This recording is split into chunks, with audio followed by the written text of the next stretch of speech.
Hello guys and welcome back. Today we're going to be talking and picking winners and losers so far through the NHL offseason. Like we talked about in the free agency video, there's already been a big bulk of NHL free agents, especially at the top end, that have already signed, so we have a great idea of what these teams are looking like next year. But which teams do I think did the best and the worst, and is your team among them? Well, make sure you watch till the end as we break down every team in their situation, and hit that subscribe button if you're new for more hockey content just like this all throughout the offseason. Now, I do want to make some ground rules before we get into this. First, yes, I know we're only a couple days into free agency, and even though we have seen a ton of moves, these teams probably don't have their rosters completely finalized, but because we've seen so many moves already, I think it's fair to judge how most of these teams are looking like. Plus, in a couple months, we're going to make a video grading every team's offseason when everything is a lot more finalized, so watch out for that. Now, let's start out today with the first winner of the offseason, and pretty clearly, even if they were to do nothing else, it's the San Jose Sharks. I don't know if they're the biggest winner or not, but they're definitely among them. They had a super strong 2024 draft, getting Macklin Celebrini, Sam Dickinson, and critical pieces to really everywhere in that lineup for the future. But you also had the signings and the trades that San Jose has made. You first had Jake Wallman and a second-round pick to take on his pretty fine contract, in my opinion. He's somebody that could easily place into San Jose's middle pair and get some pretty good offensive minutes. And of course, the charm, the charismatic play. I mean, that's Wallman to a T, and in San Jose, he's going to be a ton of fun. But you also have the free agent signings in Tyler Toffoli and Alex Wennberg. Especially for Toffoli, I think he's an excellent addition as a veteran scorer, bringing some power play touch, goal scoring ability, and also just Alexander Wennberg as a veteran defensive presence too. San Jose loves their Swedes. They get another here in Wennberg. And to me, just as a middle six center, especially behind Celebrini, you could instantly place him in a lot of different situations. That versatility, I think, is going to be big. And you could play a lot of minutes too, and probably after this contract, get a bigger payday because of it. I think San Jose did exactly what they needed to this offseason. Get some salary, have a fantastic draft, and get a couple veteran players to be along William Eklund and Will Smith, and of course, Macklin Celebrini now. They did exactly that, and to me, it was about as good as it could have been. And even Barclay Goodrow, who, even though his cap hit is pretty sky high, that's the exact type of leader that those younger guys could really use and feed off from,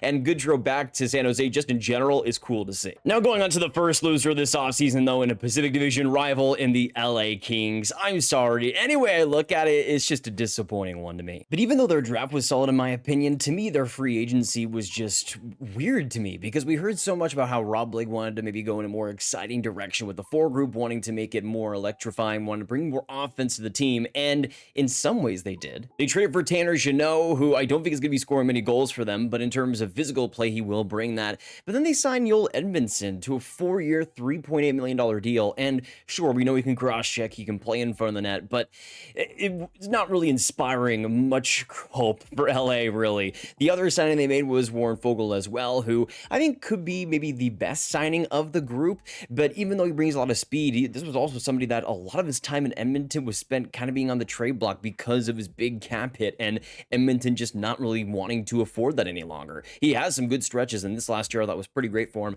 both for the regular season and the playoffs, but that's your most exciting addition is Warren Foegele. If that stays for LA, to me, it would be another disappointment. Especially considering the players they've traded away, the cap space that they got rid of.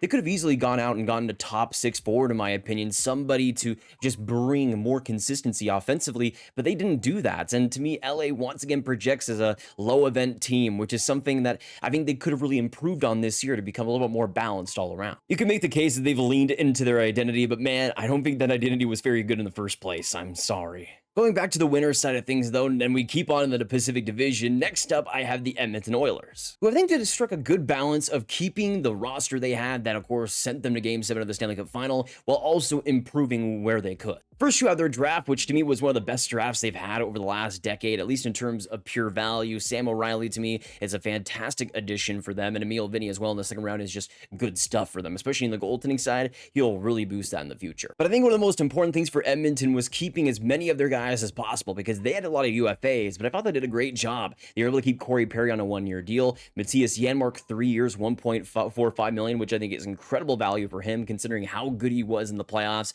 Adam Henrique, 2 years, $3 million, which is incredible for what he was able to do, not just with Anaheim, but with Edmonton as well. And then Connor Brown as well, another 1-year deal. He's somebody that I mean really needed to be kept by Edmonton with how good he was down the stretch, how solid of a player performer he was. All of these depth pieces were pretty crucial to Edmonton Edmonton's playoff success, and they kept all of them around. But then you also have the free agent additions. Viktor Arvidsson, 2 years, $4 million. To me, one of the best deals of day one. He, to me, if healthy, can bring so much speed and juice to that forward group, especially as a potential line mate to Leon Draisaitl. I think those two would be very good together. And you also got Jeff Skinner as well on a kind of prove it 1 year, $3 million deal, which is ideal for Edmonton. These are the exact type of players they should be going for. The offense that could be brought up in a major way. To me, in Buffalo, it was really because of the contract that he wasn't able to provide the value that he probably should have. But he's a year removed from an 82-point season, 35 goalie mark. And I think especially in Edmonton, he's very likely to rebound. And at $3 million, just like the Duchesne deal last year,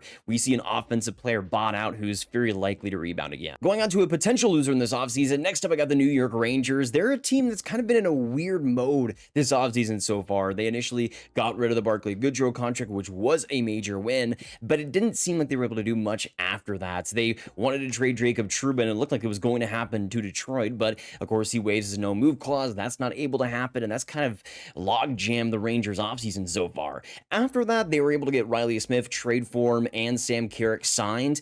Two guys who I think will be helpful, but maybe not what the Rangers really need. I think especially in Riley Smith's case, he's an inconsistent scorer on the wrong side of 30 who's been in decline over the past couple of years. Do the Rangers need another one of those guys? I just don't really think so. I didn't think they needed speed. I think they needed an Anthony Duclair type or somebody that could have brought some more electricity into the top nine, but Smith just isn't going to bring that. He will bring some goals here and there, but even this last season with Pittsburgh, he wasn't able to give that either. And I just feel like with the Rangers, it might get better, but it might not be what they actually need, especially come playoff time. Now, another team I wanted to bring up as a major winner this offseason was the Washington Capitals. They're a team that has gotten really inventive with just how many different players they've gone after. And it's not just the free agent signings, but it's also the trades they made. Of course, getting Pierre-Luc Dubois, getting Logan Thompson, which I think is a huge one for them. And I feel like you just go down the list and what they were able to do. Jacob Chychrun is a massive addition for really not that steep of a price. And again, it's just the consistency of players that gone after. Matt Roy as well, Taylor Radish. It really just fills the entire lineup. And I still don't think Washington is going to be a cup contender because of this offseason,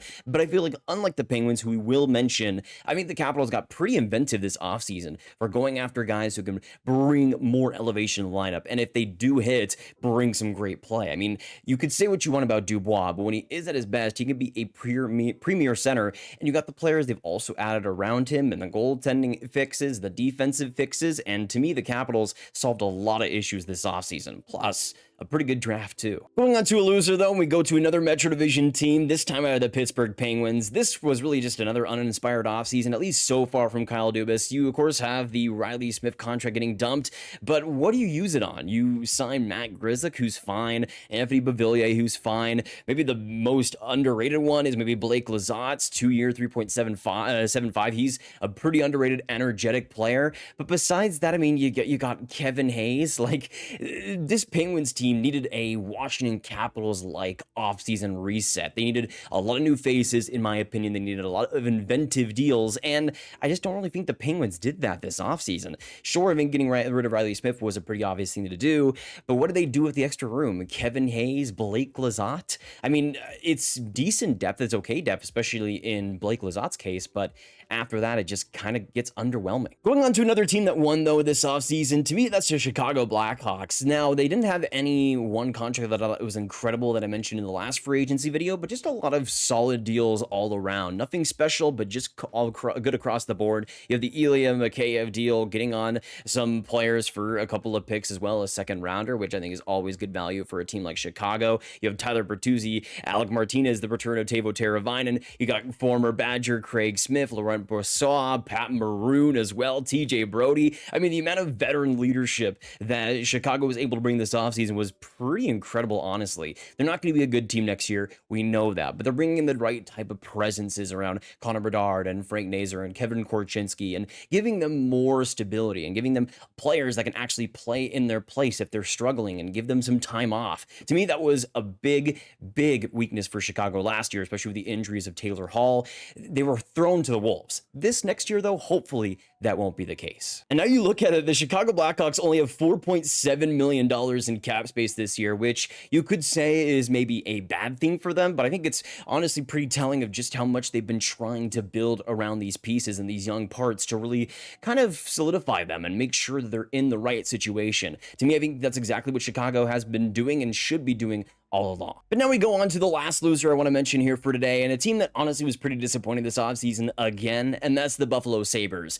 I think fortunately for them, I don't think it'll keep them from a playoff spot next year, especially if Levi is up to snuff starter-wise, but I do think Buffalo could have really solidified that playoff spot for them. Travis Konecny was somebody that I thought would have made a lot of sense for Buffalo. They didn't end up going after him, but I still think the Sabres had a great draft. We know that they did, but besides that, it was just a kind of another uninspiring offseason with some depth moves that will make them better, but might not put them over the top, at least completely. You first traded a second-round pick for Beckham Mellenstein, who I think is solid depth, especially with the speed and the physical play he has, but not much more than that. You got Sam Lafferty, who's kind of the same thing. You got Nicholas Aube-Kubel, and then really the big signing for them is Jason Zucker, which at 1 year, $5 million is just kind of fine. He wasn't much of a scorer last season, but I think he can be for Buffalo, but I really wanted to see them go after another top six piece, really solidify that top six and make it a juggernaut. Offense was a little bit of a problem last year. You get rid of Jeff Skinner and you replace him with Jason Zucker, and you maybe save a few dollars here and there, but it's almost the exact type of player. I don't think Buffalo really got that much better. If anything, at best, it was a lateral move, and at worst, I think, especially with everybody improving around them, they just kind of stayed the same. We'll see if it ends up working out for them, but so far I'm hesitant to Buffalo's offseason. It's been a weird one for sure. But now going on to one of the busiest teams out of the bunch, and that is the Nashville Predators as winners. They're a team I'm kind of a little bit more hesitant on, especially when it comes to the actual contracts themselves. But the players they have brought in the organization this year, I mean, Nashville's trying to gun for it next year. You had some of the smaller trades, like acquiring Andrew Gibson. You, of course, had the big extension for UC Saros, which is huge news for Nashville and a great thing for them too. But you got this free agent signings, and that's really the big thing here. Steven Stamkos, Jonathan Marchessault, Brady Shea, re-signing Alexander Carrier. You got Scott Wedgwood, Vinny Hinostroza, and just across the board, Nashville got a lot better here. I still think defensively they're a little bit thin, but I don't think it's as much of a problem as it used to be. And I think for the Preds of how much they've juiced up that offense, I mean, Stamkos and Marchessault alone is incredible, and especially for the now, those two guys are going to be fantastic leaders. I do kind of worry past maybe 2 years ahead of time, especially when Marchessault and Stamkos are really getting up there in age. But for right now, Nashville really improved, and watch out for them next year, man. They were my underrated team last year. They made the playoffs. Maybe they go even farther this year. Now on to the last team I wanted to mention as winners. I got the Utah Hockey Club, a team that really needed to prove themselves, and we saw that Ryan Smith was saying that he wanted to make a contender. He wanted to be aggressive this offseason, and they absolutely were.